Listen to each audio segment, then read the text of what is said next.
Hello, everybody, and welcome to episode number 38 of the Whitey and Wils Sports Show. Today is Sunday, June 19th, back after a 2-week hiatus, recording with a you're giving me a funny look, Mike, right off the bat. You're giving me a funny look. Was it 2 weeks? I thought it was only 1 week, but if it was two, I'll believe you. Well, okay, 2 weeks since we recorded. Okay, all right. All right, we're off to a great start. Hey, we got a good guest here, though, so that's why we're back. We've got an Effingham native and a hell of a baseball player who's coming off of a great season at Missouri State University. Mason Hull is joining us. Mason, thanks for taking the time.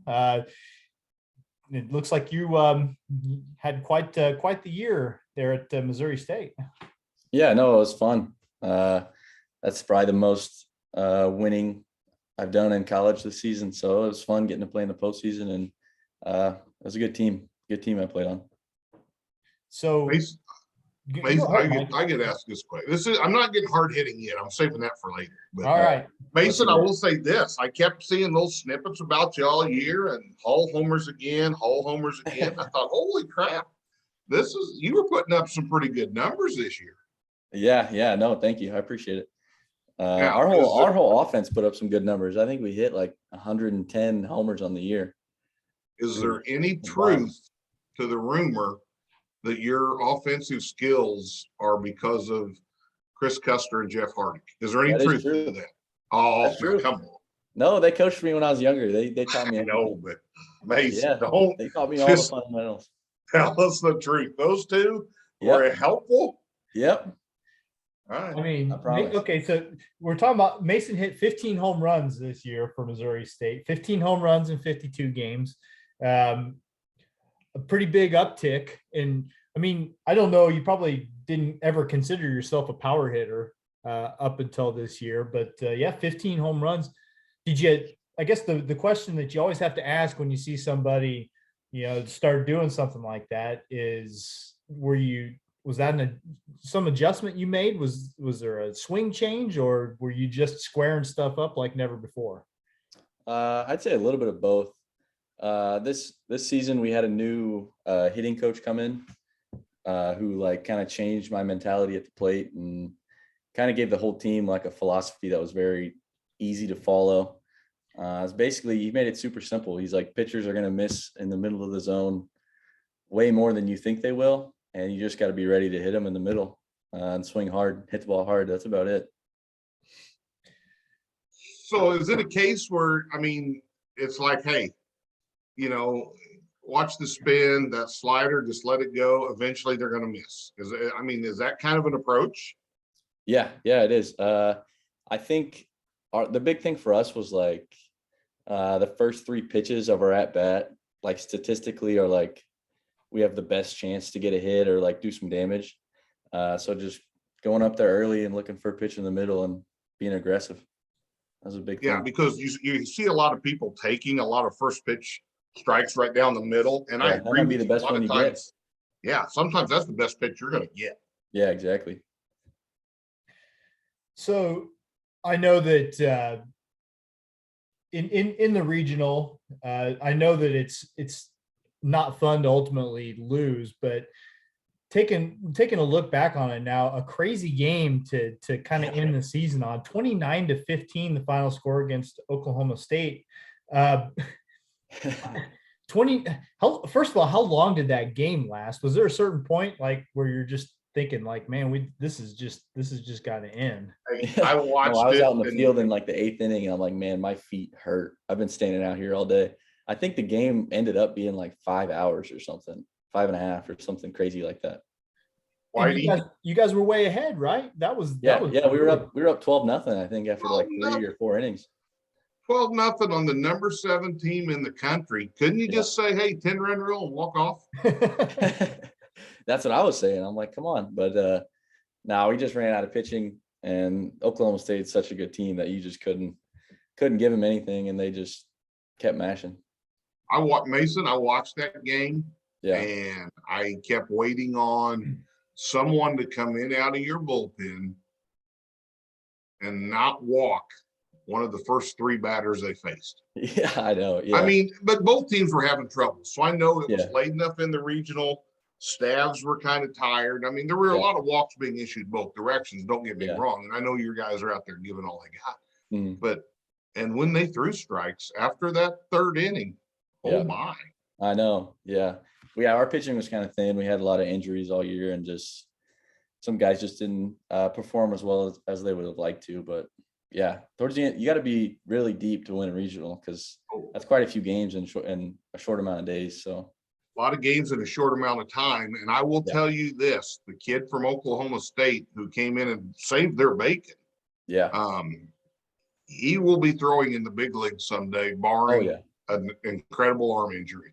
Yeah, I think he had like 16 strikeouts in like 6 innings or something. Yeah, I'm looking at the box score right now. 6 2/3 innings, 16 strikeouts, and just 1 walk. So the kid's Trevor Martin is the name there. Yeah, he threw like 95. He gave up what, 3 home runs, 2 home runs, 3 home runs. I think they were all like solo or something. Yeah.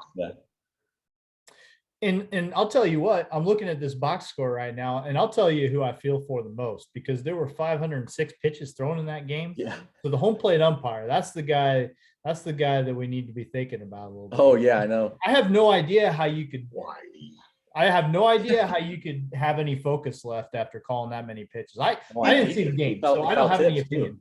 What's that? He took a few foul tips too. He had to take a break every once in a while. Oh yeah. Yeah. All right. I watched from the second inning on. You're going to tell me he doesn't deserve it, right? He had the easiest job in the world. It was either a ball that was an easy call, or he just stood there and listened to the ring of the bat, because there weren't, there was hitting bullets. Yeah. Now, listen, there's a certain amount of focus that still has to be achieved, whether you end up calling a strike or a ball or not. Now you have to gear yourself up 506 times. That's something. Come on. I mean, throw the guy a bone, Mike. And he was better than Angel Hernandez. Well, okay. All right. That's not hard to do. I know. Now, Mason, in that game, these announcers, I don't know, it was probably the 6th or 7th inning, and Oklahoma State had a kid batting about 6 that just was a monster. Yeah. I forget. Big right-handed kid. Yeah. And he hit a bullet by you into right field, and the announcers were like, I'm telling you, Hall didn't even have a chance to move. That ball was hit so hard. I know exactly what ball you're talking about. Yeah, I didn't even see it off the bat. That ball was hit so hard. Have you ever had a ball hit? He throws like 96 off the mound. He's a good player. Yeah. Have you ever had a ball hit that hard at you in a game before? No, that's easily the hardest one. Easily. I'll tell you what, I bet your mom and dad were just glad it wasn't hit at you. It went right past the pitcher's head too. That would have killed him. That thing was a bull. I mean, I watched you play. You're a good player. You didn't even move. I mean, it was by you. And I was like, holy crap, that ball was smoke. Yeah. And that guy hit a ton of home runs. And the thing I can't believe is Arkansas beat him in the next night. Yeah, I know. Or did they go 2 games? They went 2 games. Okay, so Oklahoma State beat them. And then Arkansas came back and beat them in the final. Yeah. Okay. Yeah. Oklahoma State had a long day. They played Arkansas the night before they played us, and that game was 5 hours long. And then our game the next day was 5 hours, and they had to play another game right after that. So that was awesome. That was, and I just watching those kids hit the ball, I was like, oh my. Because Oklahoma State's leadoff hitter is a freshman, and he played like his hair was on fire. He hit the ball hard. Yeah. You will see some of those kids you played against will be playing at the next level. Oh yeah, for sure. There will be for sure. Now, you've got another year of eligibility now because of COVID, correct? Yep. Yeah. Okay. Plans are coming back? Yeah. Plans are to return to Missouri State and start my master's. So Whitey, another breaking news for our podcast. Yeah, that's we had another local college athlete. That was a little different though. She thought she was done, that's right. She was actually in the workforce for a year and got a chance to go back. So I'm glad you're getting another chance. Yeah, it's about the only good thing that came out of COVID, I guess. But that kind of segues me into something I wanted to ask you, because that kind of delves into your entire career. And it's been kind of an interesting run for you at Missouri State, because as a freshman in 2019, and I don't know if I actually mentioned, you're 2018 Effingham High School grad, right? Yep. 2018 or 19? 18. 2018. Okay. And so you go to Missouri State and you started pretty much every game as a freshman. Yeah. And then sophomore year, now I don't know. You're going to have to just tell me and tell anybody who doesn't know. But with sophomore year, did you guys not play as many games, or what was the story there, or was it just a backslide in playing time?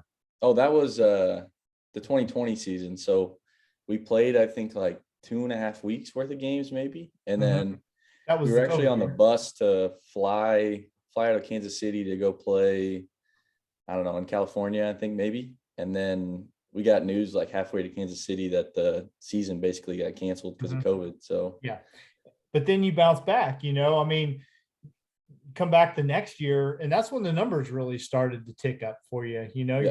Your junior season, you hit 313. Didn't hit for quite as high an average this year, but you were more productive overall. Yeah. Is it just a case of you move up a level of playing and it takes a little bit of time to get it figured out? Is that basically the story here? Yeah, basically. I mean, just getting those reps at the next level and getting used to it and getting some confidence and getting comfortable. That always helps. So I that's what I think was the big factor. What's the hardest part of that adjustment, Mason, when you're going from high school / travel ball, playing D1, you're playing in the Valley, you're playing some big name schools out, at times earlier in the year? Is it the speed? Is it the movement? What's the biggest adjustment you've got to make?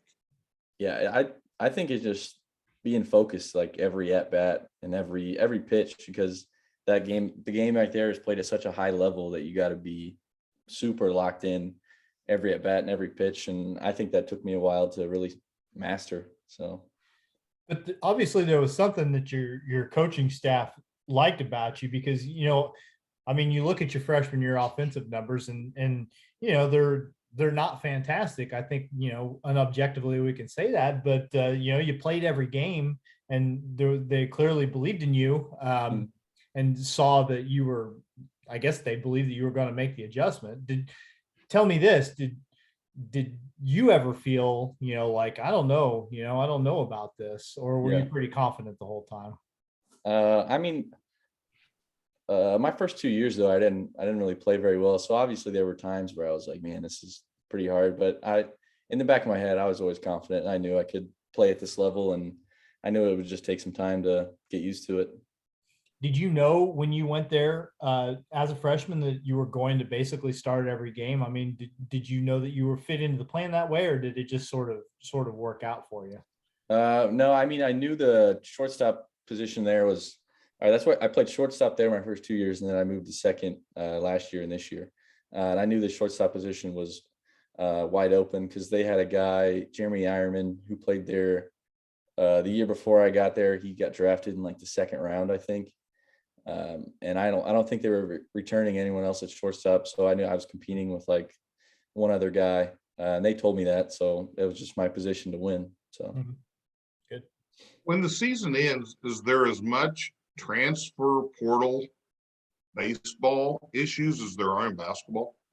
Yeah. I think right now I saw a stat the other day. There's like over 2,100 baseball players in the portal right now. So that's just Division I too. That's not even factoring in the other divisions. So yeah, it's pretty crazy. We right now have, I think we're only returning like 10 guys from the team from last year.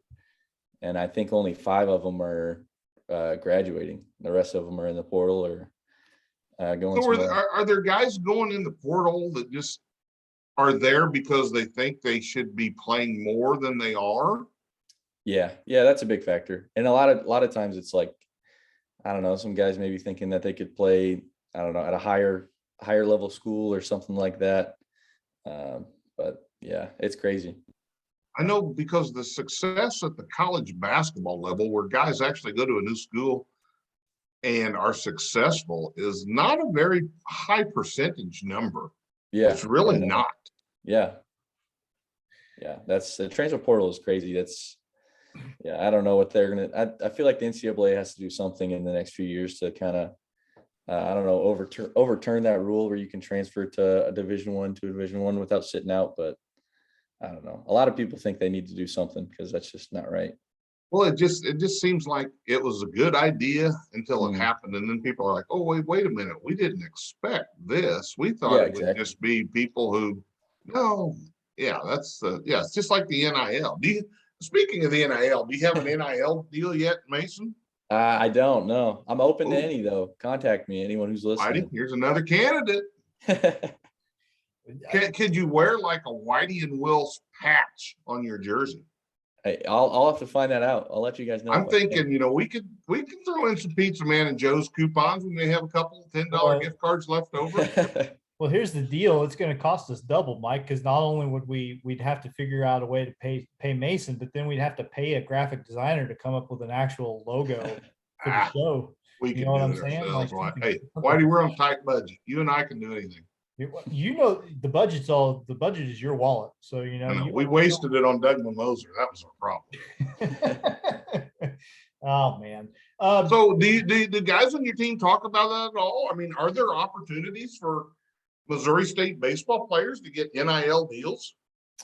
That's a good question. I don't know. I mean, some guys have some big name company that's just like, they have like a discount code that you can use on their website, but I don't know. I'm trying to think. I don't really think we have anyone that has a big NIL. I know basketball has a few and football has a few there, but I don't think we have any for baseball. I'm thinking start wearing your jersey, go to the Bass Pro Shop, walk around and have some buddies show up, sign autographs. And they're thinking, wow, people are following this kid. There you go. Yeah, that'd be nice. You can start doing commercials for them. That all just sort of illustrates the difference, though, that on most campuses between a baseball program and a basketball and football program, right? It's just different to be an athlete in some of those other sports, right? But it's it's a little lower profile, I guess, but it's the same amount of work, right? That's I mean, when you're in season, like juggling classes and playing 51 games in a year, that's got to be it's got to be a challenge, as far as your time management goes. Oh yeah, a lot of long bus rides. And there was one time, I think it was my sophomore year, I had a class like Tuesdays and Thursdays, and I made it there maybe like a handful of times the whole semester. So it's so are you going to come back and work on your master's? You said so. You graduated in your 4 years on time. Yep. Graduated in May. So what did you get your degree in? Risk management and insurance. There you go. You go. And then what are you going to get your master's in? I'll probably do my MBA, master's of business administration. So all right. Well, figure out the NIL thing and you can become an agent. Oh yeah, exactly. There you go. Yeah. So what kind of, you start thinking about what kind of goals you have for yourself going into that final season of baseball? I mean, what are you thinking after college? Are you thinking I'm just going to play one more year in college and that's it? Or what do what do you think baseball has in store for you after your final season? Yeah, I mean, obviously the ultimate goal is to try and play at the next level. I think with the year I had this year, if I put up another decent year next year and kind of have the same numbers, if not improve a little bit, I think I have a pretty good shot at, I don't know, maybe getting picked up late in the draft or signing like a undrafted free agent deal. Yeah. I mean, do your coaches talk to you about your draft prospects at all, Mason? Who gives you that information? Yeah, a lot of the scouts just talk to you directly. Okay. They're like they have your number and they'll text you and let you know if they're interested. So have teams reached out to you? I talked to a few teams this year, but I think they just want to see, or they said they just wanted to see more consistent play. And next year, if I have another good year, things might happen. So, well, I'm guessing that homer against Grand Canyon in the 9th helped you. Yeah. Couldn't hurt. I may or may not have almost spit out a little adult beverage watching that. Yeah, my dad was behind home plate, and he said he was doing his best Carlton Fisk impersation, trying to get it to go fair. Well, the announcers mentioned that, and I'm thinking Mason doesn't even know who Carlton Fisk is. and they said you were kind of leaning like Carlton Fisk, and I thought, no, he was waving. He was. I mean, I watched that live. That was up past my bedtime, but I watched that one.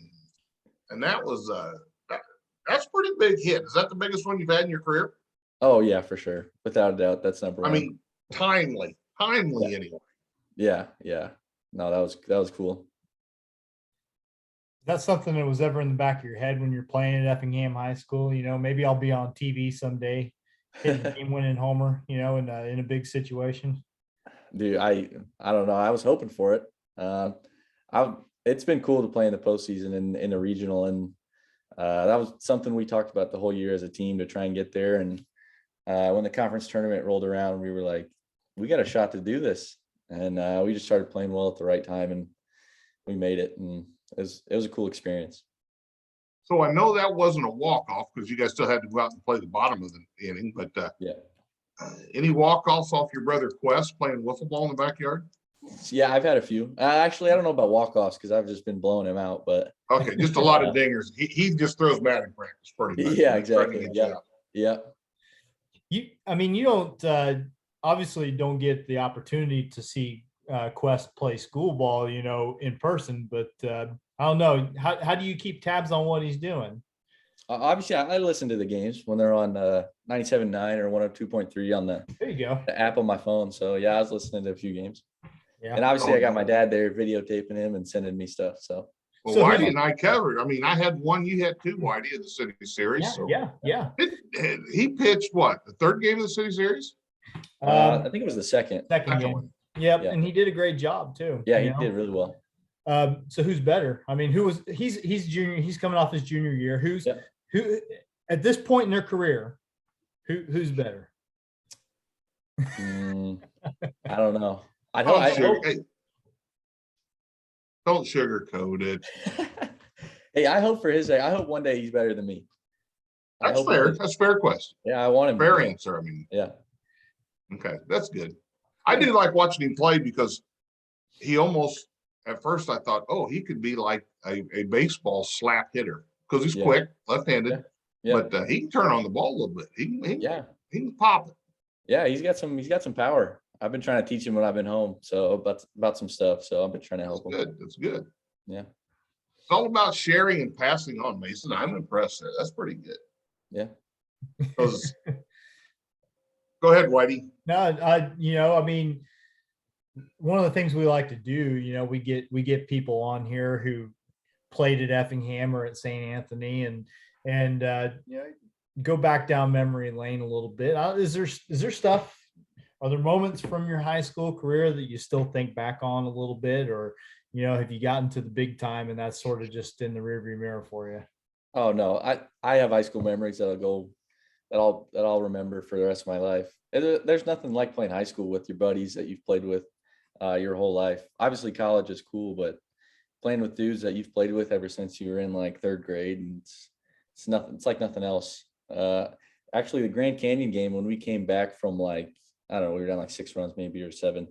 My senior year in high school, we were in the regional championship playing Mattoon, and going in the bottom of the 7th, we were down, I think like 5 or 6, and we ended up coming back and winning that game.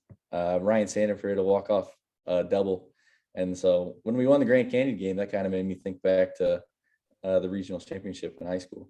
You were like, hey, I've been here before. Yeah. Well, especially beating Charleston. I mean, you know, that's always been It was Mattoon, Whitey. Mattoon. I'm sorry. Ignore me. You got to keep the Apollo schools straight. It's always a good day when you beat them both. I go on record to say that. Oh yeah. What else you got, Mike? All right, now saving my best question for last, Mason. Yeah, go for it. This is one put you. You know, we may or may not put you on the spot here. Okay. So, were you one of the players who had to go to a different hotel in Stillwater? I was not. My room was clean. My room was good, but what's the deal? Yeah, I don't know what was up there, but some of our players' rooms were kind of messed up and had some bugs in there or something. But luckily, mine was good. Well, I started reading it because, you know, obviously, I know when I saw the story come across, for some reason, it popped up on something, and I said, "Wait a minute, that's Missouri State." Yeah. So I started reading, and it was a couple of days of back and forth between the Missouri State Athletic Department and the Oklahoma State Athletic Department because they were the host. Yeah. And I'm thinking, first off, 4 teams at the regional, right? You, Grand Canyon, Arkansas, and Oklahoma State. Yep. Okay. 4 teams, and you're at a microtel Yeah, I don't know what the in hotel Stillwater. Do they not availability have was like, hotels in but Stillwater? oh no, there's definitely more. I don't know. I don't know.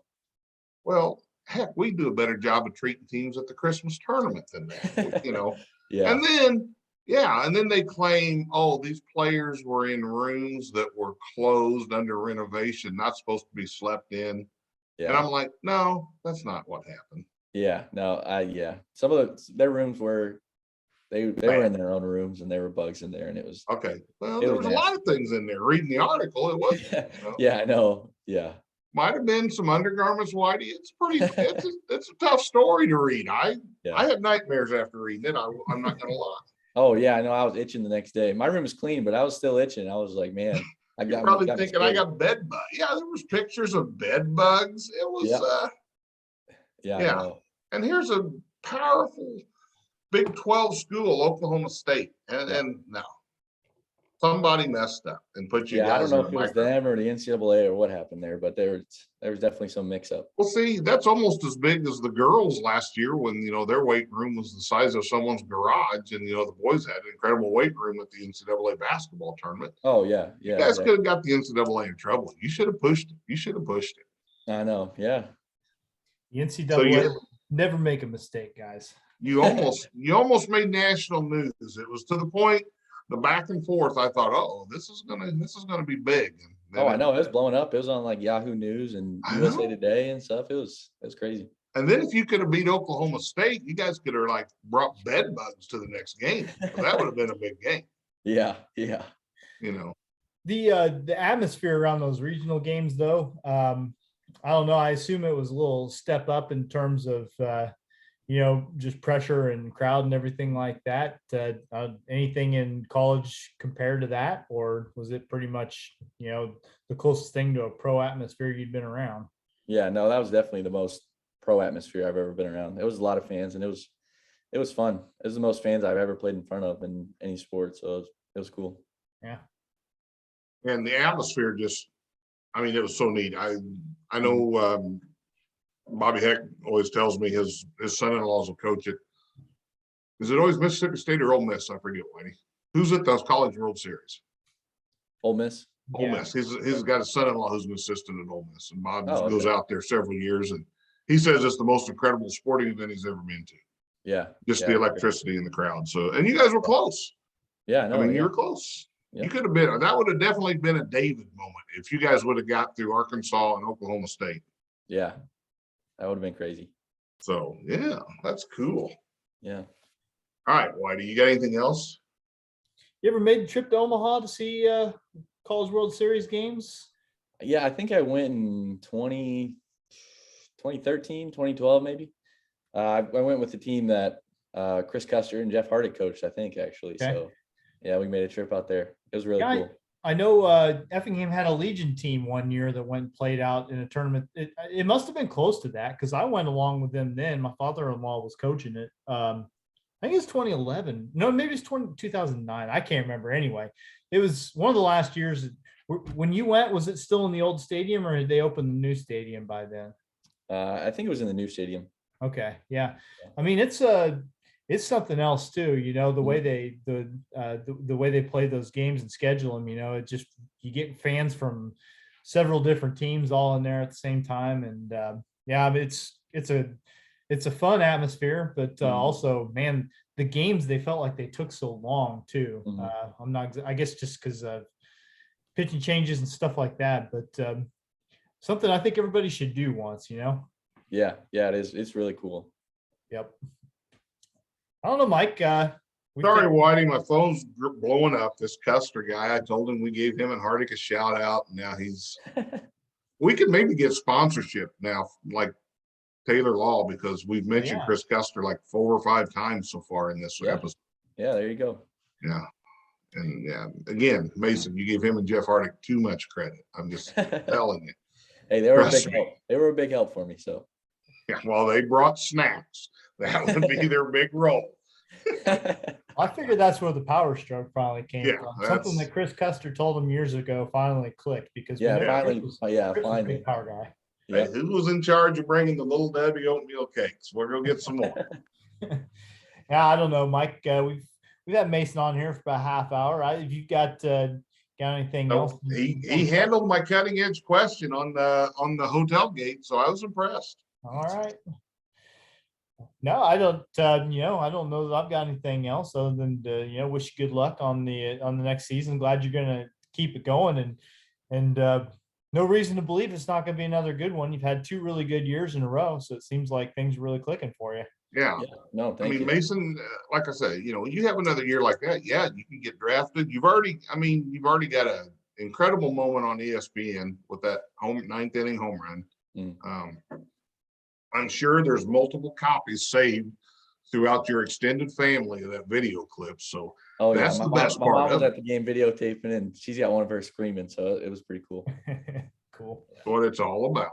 Yeah. So we wish you the best of luck next year. Yep. And like I said, get a little deeper next year, maybe get to a super regional or the big show, and keep putting up numbers, and get yourself a chance to play at the next level. And Whitey and I, off air, we'll discuss this NIL deal. We'll see what we can, All right, let me know what you guys come up with. Yeah, just don't keep checking your inbox. That's all. That's the best advice I can give you on that one. All right. All right. Maybe Chico bail bonds. We can get them to sponsor. All right. Well, Mason, thanks so much for taking the time. Again, good luck on the upcoming year, and maybe we'll get you on here again after another good season next year. How's that sound? Yeah, that sounds good to me. Thank you guys for having me, and thank you for doing this. This is a cool thing you guys got going on. So hey, thanks for being on, taking the time, and good luck next year, and just keep moving up the ladder, bud. All righty, sounds good.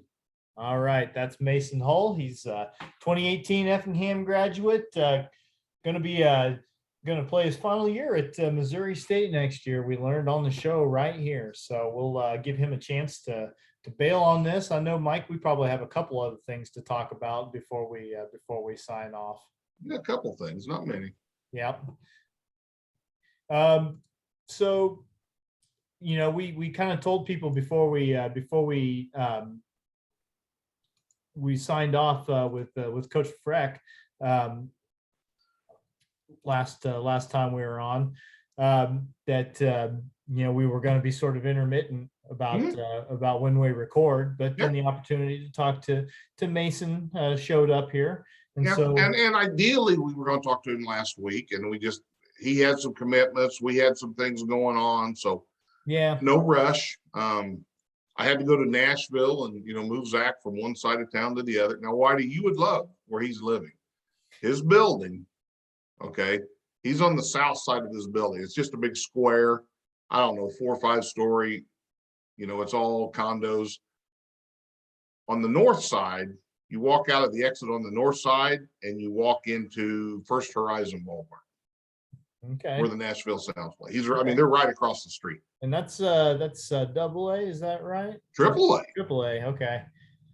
The Nashville Sounds, their scoreboard's got the big guitar on the scoreboard. It's a really cool park. I did go there last year and see a game.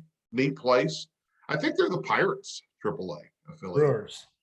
Or they're the Brewers. Yeah, it changes so much. It's hard to keep it straight. I must have been thinking of, I think it's Chattanooga. They've got a AA team there, the Lookouts. Yeah. So, speaking of cool towns, Tennessee's got, Tennessee's. Well, he's now in what is known as Germantown. And from our time there, moving him in and being around town, of all the people I saw, I'm not sure anyone, it's kind of like Logan's Run. I think if you're over 40, you're not allowed to live there, because it was a pretty young group of people, found little restaurants and shops, nice little Italian deli meat market, like 100 yards down the road we visited and had some lunch at.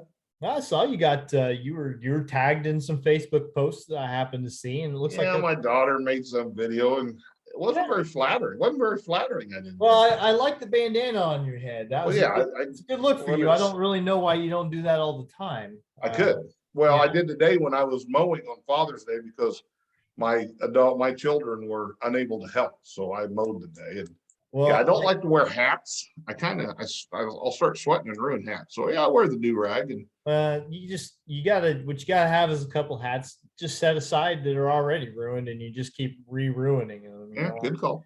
My lawn mowing hat, it stinks. There's no two ways about it. Yeah, that's why I use a bandana and Yeah. yeah.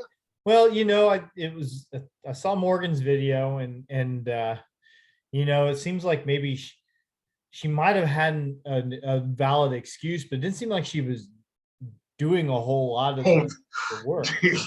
You just hit the nail on the head. Okay, Whitey. I know she's gonna watch. I hope. Oh, that's fine. Yeah, she will. Well, while we're loading the U-Haul, which wasn't very big because there wasn't a ton of stuff, and she called me Mr. Tetris. Yeah, I know how to put things in and use them to maximize space. But Zach's old roommate had stuff in this little garage too, where we were carrying stuff through.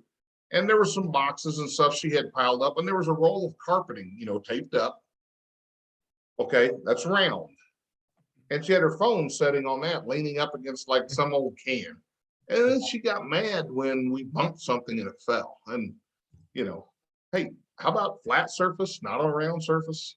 Well, to be fair, in the video, she didn't try to throw you under the bus too much. Oh, yes, she did. Yeah. It was pretty tame, It was. I think we enjoyed ourselves. Let me tell you, we enjoyed ourselves, and we will be making, like I said, going visiting Zach. Where he's at across the street. Yeah, I'd go there because last time we went to the game there, I sat in the right field party pavilion on a couch all night and just drank soda pops. The last time we went down to a Braves game, we took in a Gwinnett Stripers game the next night. We went to a July 4th game at the Braves ballpark, and then the next night there was a fireworks display in Gwinnett, their AAA affiliate, which is it's real close.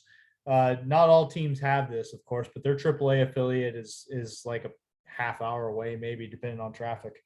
Yeah, no, Gwinnett's not that far. And it's minor league baseball. I've probably said this on the show before, but I wish there was a AA or AAA team close enough here where you could just make a night of it.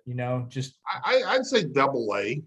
It always seems like that's there's not as many guys on the downward slide in AA as there are AAA. Yep, I think now that we say this, we've touched on that. We've had this conversation before, but yeah, it would be nice. But by the way, did you see where a friend of the show, Danny Winkler, got signed by the Chicago White Sox? And he had a good first appearance with their AAA club in Charlotte. So struck out 3 people. And speaking of cool places to live, I think spending some time in Charlotte's probably not the worst thing in the world too. You know what I'm saying? Well, Danny's lives just south of Nashville and Franklin. That's like where all the country stars live in Franklin. So Danny's just 20 minutes south of Nashville there. But yeah, so he signed with the White Sox. I mean, I think it was a case he was putting up good numbers with the Rangers, and I just don't think there was much hope to move up. I would still like to see the Cardinals signing, just because I think I could throw in the bullpen right now for the Cardinals. Yeah, I mean, I don't think the White Sox are exactly like overflowing with, great bullpen arms. So, there's obviously he probably had other opportunities, I would guess. Sure. I'm sure he did. And that's what he chose. So your path to the majors has got to be a thing that you think about when you're Danny's age and you're trying to decide, what you want to do, right? You never know. You never know how much more you're going to get to play. And so you take the deal that most likely might get you back to the bigs. Yep. And Nick Ardowine's still having good numbers in that independent league he's playing in it.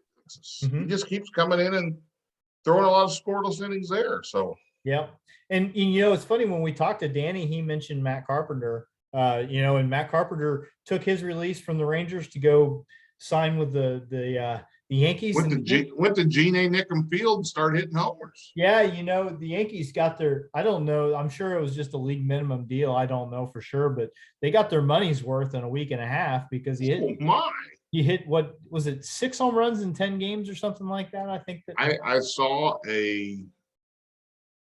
MLB rankings of home run frequency in baseball, and he was number 8 Yeah.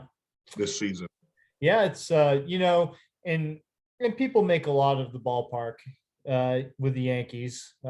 Especially since Aaron Judge has been hitting so many home runs this year, and people say things like, well, he gets to play in a little league park. And it's like, well, for lefty pull hitters, yeah, I can see. Yeah.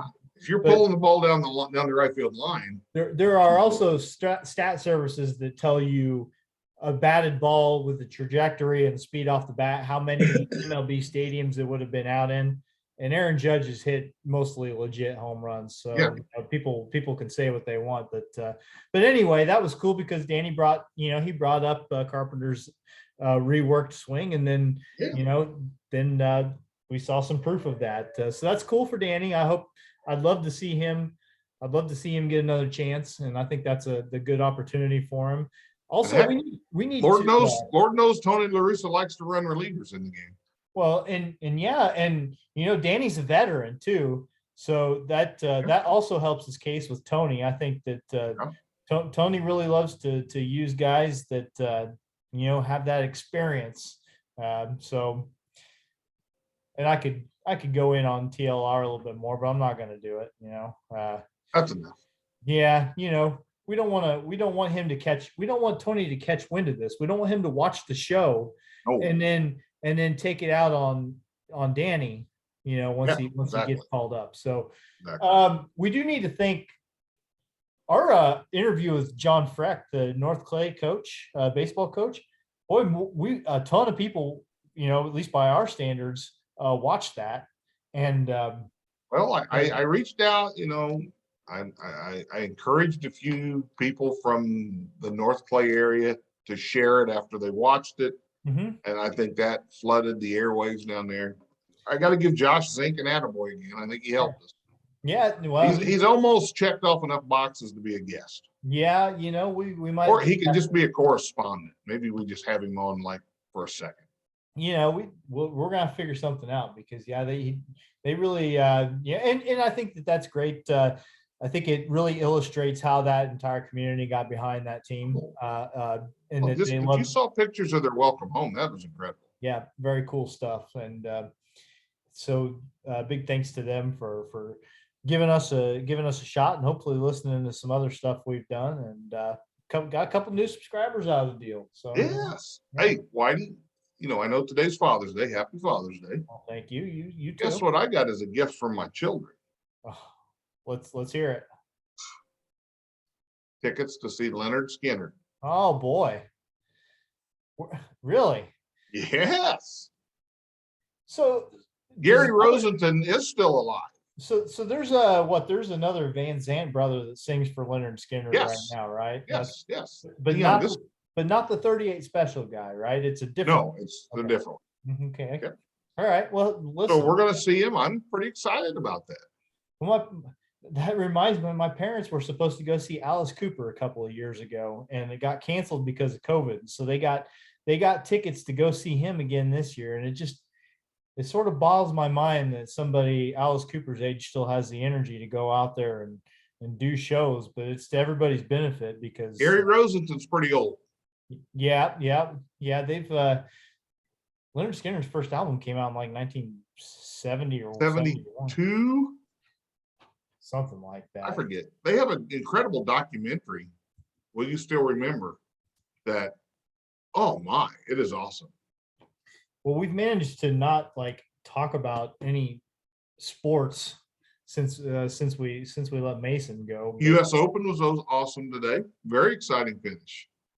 I will admit that I didn't see it. I was too busy doing. Will Zalatoris, who finished second in the PGA in a playoff, had about a 13, 14 footer to send it into another playoff this year, and he burned the edge. Matt Fitzpatrick from England. That's England's first win in Boston probably since about 1775. So that's big for the England. And the NBA finals are over. So Did they play? Oh, I don't watch the NBA. So Golden State won. I know. I saw actually in a hotel in Nashville. I saw half of the fourth quarter of game 6. I mean, I didn't sit and watch it, but I'm aware at least. So baseball is the only game left in town, right? I think. Hockey's at game 2 in the Stanley Cup. Yeah, I think the Avs are up 2-0. Hockey playoffs are that's intense. I like watching hockey playoffs, but yes, I'm not going to watch the Avs because it's they're fun. good. It's more fun when your team's in it, of course. Yeah, I know. And I haven't had a lot to. You haven't watched hockey in like 10 years, have you?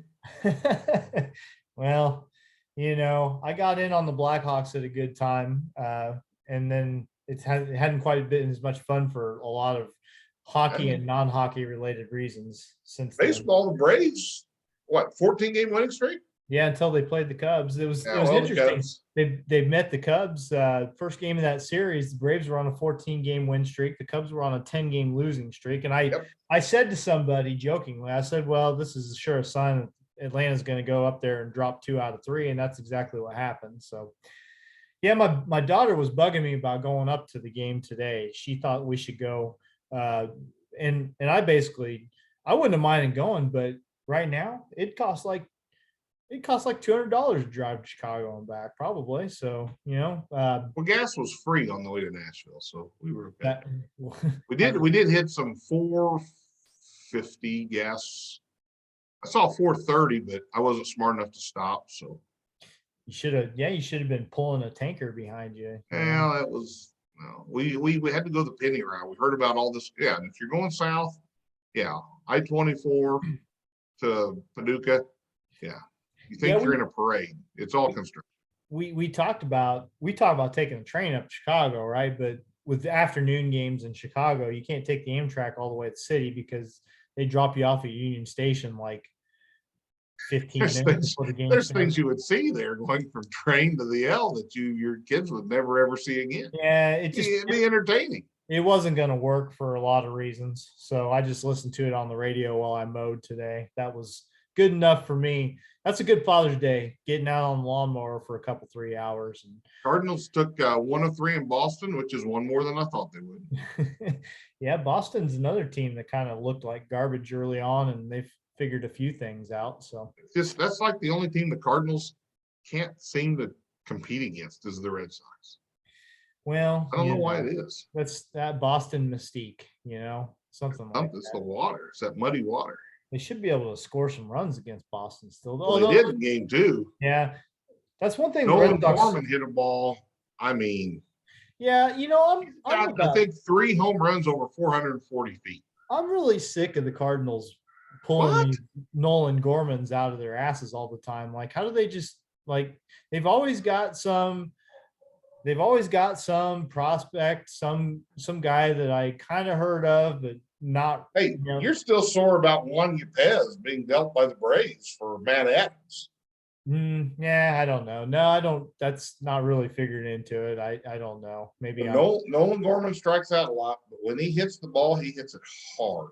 Yeah, everybody strikes out a lot now, and I don't even. It's tough because everyone of a certain age talks about how high strikeout numbers and how people don't try to put the ball in play anymore. Well, everybody's throwing, every starter is out there throwing 96 miles an hour, and it's harder to do. So if you can get the power numbers like Gorman's putting up, then you have to settle for the strikeouts because that's just how the game is played now. And the scary thing is he's one phone call for going down and seeing if Paul DeYoung can hit again.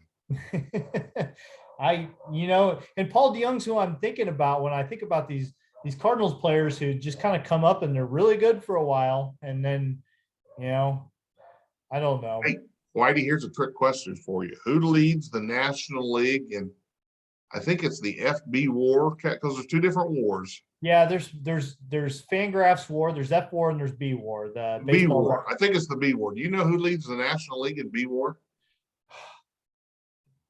Well, it's Gorman, right? Because no, he hasn't been up enough.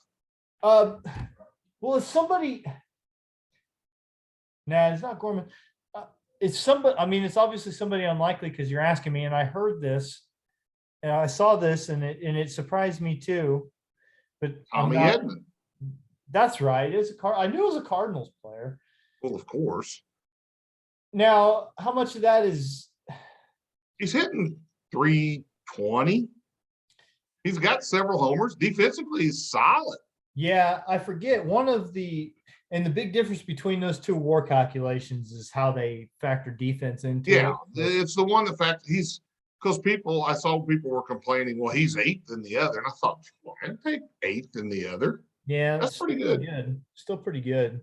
Yeah, I don't know. It just disgusts me. The Cardinals are always developing good players in the minors, and they just need to stop it. They need to. Well, we did a good job on acquiring Mr. Goldschmidt and Arenado. Yeah. Well, having Arenado basically, the way Arenado ended up in St. Louis is always going to irritate me because I can't figure out what the Rockies ever think they're trying to do. Exactly. Yeah, that one didn't make sense, but I'm glad they were confused. Yeah, it's good for them. So he's a pretty good ball player. Yeah, the Cardinals are. And especially Milwaukee went on a little tailspin there for a while. Yeah. Well, Christian Yelich is hitting like 215. And he's still been better than he had been. That's the thing. What's the deal there? I don't know. He was good. Yeah, he was unbelievable for a stretch. It's hard to explain. I don't know. I mean, I guess it just. Now, here's something I did hear, because I know we're getting long-winded, but yeah, your boy AJ Przinsky last night, because I watched a little bit. They were doing the Cardinal Red Sox, and he really is. I don't know if you're just joking or not, but I really do. I actually do like AJ Przinsky. I know you do. Okay. All right. So they were talking about who should start for the National League in the All-Star game, and they mentioned Sandy Alcantara from the Miami Marlins. Alcantara, yes. Alcantara, who was a Cardinal. Right, part of the Ozuna trade. Marcel beat your wife Ozuna trade. Yeah. And you know what? AJ Przinsky said he won't start because he's a Marlin. If he was a Dodger, a Cub, he'd start. And I think there's some validity to that. No, I need to know what's he getting at? Is it because it's Snitker's choice? No, he's not blaming Schnitker. He's just saying the National League will go with an established team because who's the best? The other option is that kid from the Dodgers. Well, Walker Buehler's hurt though. Yeah, Buehler's hurt. Not going to be him. Kershaw, no. I mean, you could if like DeGrom what's his face with the Brewers? Corbin Burns is Burns, but I think he missed a start or something. The Brewers had the Brewers had an injury. They had a starting pitcher hurt. It wasn't I don't think it was Burns though. It was the other guy, right? The Marlins have two of the best 4 pitchers in the National League. They do. Alcantara's been he's dominant. Yeah, he's been very good. Yes. I'm looking this up right now. You asked the Brewers question. My problem with the Brewers is that I get Corbin Burns mixed up with the other. It's not Burns has been pitching. They had their tandem starting pitchers and I get them mixed up. And now I'm going to look it up and everyone's going to sit here waiting for me to look it up and be like, why doesn't he know? Why doesn't he talks about baseball and he doesn't even know who the other pitcher is. But they had their 1-2 punch last year. And that's the guy who had an ankle sprain. And then while he was on the shelf with an ankle sprain, he lost a feeling in the tips of his fingers on his throwing hand for a while. So he's been on the shelf. Right. So I don't know who will start. I hope they prove AJ wrong, but I don't know. Woodruff. Yeah. Brandon Woodruff's the guy I was thinking of. Yeah, I don't know. Max Fried has been really good. Yes, Max Fried has been good with the Braves. He was one of 5 I saw who were MLB put out in a tweet. Who will start? Max Fried, the 2 Marlins pitchers, Burns, and then I forget who the 5th was. It was that young Dodger. Oh, Urias. No, not Urias. So it was Bueller, but it's Wasn't Bueller. Gonsolin? That's him. Okay. You say good, like young Dodgers, like all they have is good young pitchers. You know what I'm saying? Besides, They do pretty good with pitching. yeah. Yeah, I don't know. I mean,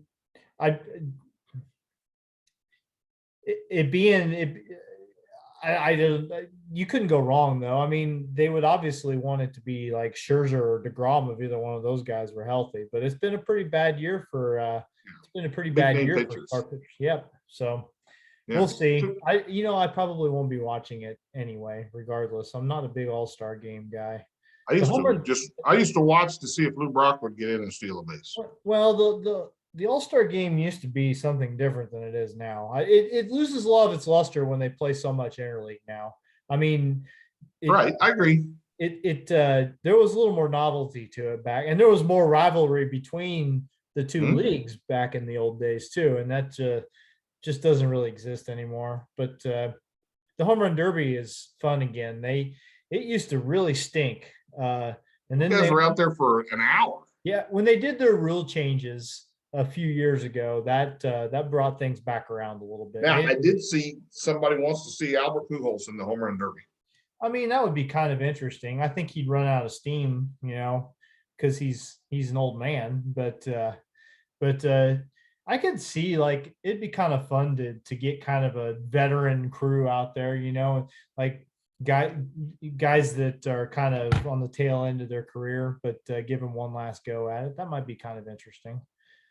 Not going to be Molina, right? Just have him and Cabrera go head to head. That would be fun, actually. I think Cabrera might take that one, though. I don't know. He's a little younger than you. He is younger, so yeah, who knows? Hey, I don't know. Right. You got Homewood to eat, and we promised. I'm ready to go to Homewood. We promised a short one, and we're on an hour now because we can't shut our mouths. I'm watching my ticker. Yep. All right. Well, again, we don't know exactly what the plans will be, so just subscribe. I've got one person lined up. It's just a matter of when we want to do it. Yep. I've got another person I'm working on. I think we're going to get, and we'll kind of go from there. A famous person, so a famous person. Okay. Yeah. All right. Well, that narrows it down, I guess. Yeah. All right. Well, if you'll know the plans if you just subscribe to us on YouTube. You're watching this on YouTube, subscribe. That way you'll see the next time a show comes up. We're getting ever closer to that 100 threshold where we get to name the URL for our channel. So that's something to think about. That's good. Yeah. What are we, 87, 88? 89 now. Yeah, I'm telling you, the North Clay. And some of my son's friends who spend time here in my garage when they're all back in town. Don't let them leave. Don't let your fridge is locked until you subscribe. Exactly.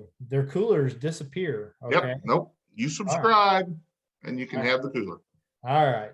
Well, until we do another one, thanks everyone for watching. Thanks to Mason Hull again for joining us. Yes. And good job. We'll talk to you later, Mike. Happy Father's Day, Whitey. You too. Later.